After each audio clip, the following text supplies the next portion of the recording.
আসসালামু আলাইকুম, কেমন আছেন সবাই? যে যেখানে আছেন আশা করি আল্লাহর রহমতে ভালো আছেন, সুস্থ আছেন। চলে আসলাম আরও একটি ব্লগ নিয়ে আপনাদের সামনে।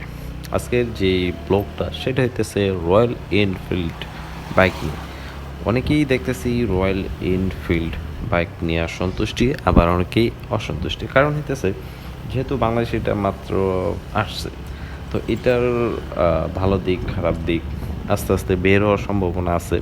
কারণ সব বাইকের সব কিছু এক হয় না। যেমন রয়্যাল এনফিল্ডের যে অবস্থাটা এখন হইতেছে সেটা হইতেছে কেউ নেওয়ার পরে মানে অনেকেই কমপ্লেন। আর একটা ব্লগে আমি বলছিলাম যে আমাদের দেশে যখন বাইক আসে তখন মানে নেওয়ার জন্য অস্থির হয়ে যায়, বাট এটা নেওয়ার পর এটাকে আবার বিক্রির জন্য কিন্তু মানুষ মানে অনেকটা আগ্রহী হয়ে ওঠে। তো আমি যেটা আসলে আপনাদেরকে বলতে চাইতেছি, আমি একটা ভিডিও দেখলাম, সেটার মধ্যে দেখলাম রয়্যাল এনফিল্ড বাইকের যে পেছনের চাকা বা সামনের চাকা যেটাই বলেন অনেকটা হার্ড, মানে দেখা গেছে আমাদের যেসব বাইকগুলো আছে অনেকটা ফ্রি থাকে। আর আরও বিভিন্ন দিকগুলো দেখলাম। আর এটা লুকিং গ্লাসের দুইটার যে দাম, মানে দাম শুনলেই তো মাথা নষ্ট হয়ে যায়, এত দাম মানে বলার বাহিরে। তো ওইটা বাইক অনুযায়ী কেন এত দাম তাও আমি জানি না, তবে কিছু একটা আছে, এমন না যে কিছু নাই।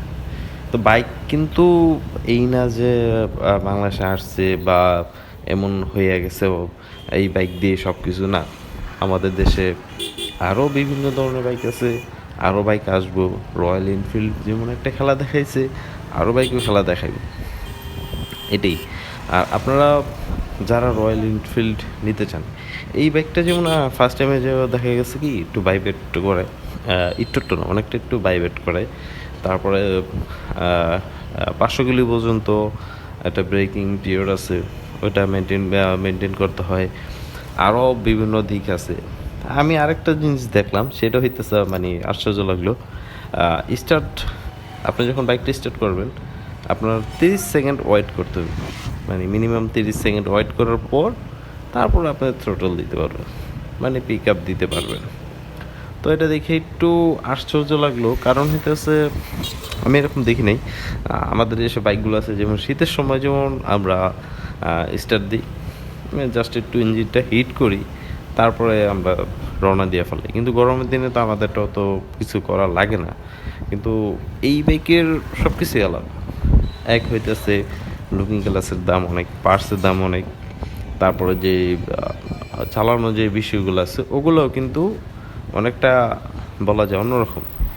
তো আমি যতটুকু দেখলাম বাইক ভালোই, বাইক খারাপ না, সব বাইকই ভালো, সব বাইকই খারাপ আছে।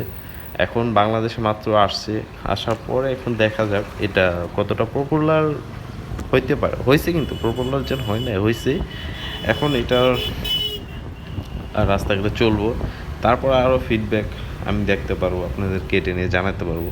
তো আসলে আমি ব্লগগুলো একটু দেরি করে দিই, কারণ আমি একটা জিনিস আগে দেখি যে এটার পরিস্থিতি কী আছে, আসলে কি এটা আমাদের বাংলাদেশে চলার জন্য কীরকম একটা উপযোগী হয়। যেমন 4B যখন আসে বাংলাদেশে, তার আগে কিন্তু 5টা বাইক না জানি, হ্যাঁ 5টার মতো বাইক এটা শুধু টেস্ট ড্রাইভের জন্য দিয়েছিল, উড়াদুরা চালাইছে, ফিডব্যাক দিছে, তারপরে এটা বাংলাদেশে লঞ্চ করেছে অনেক খাওয়া যাবে ব্যবসা।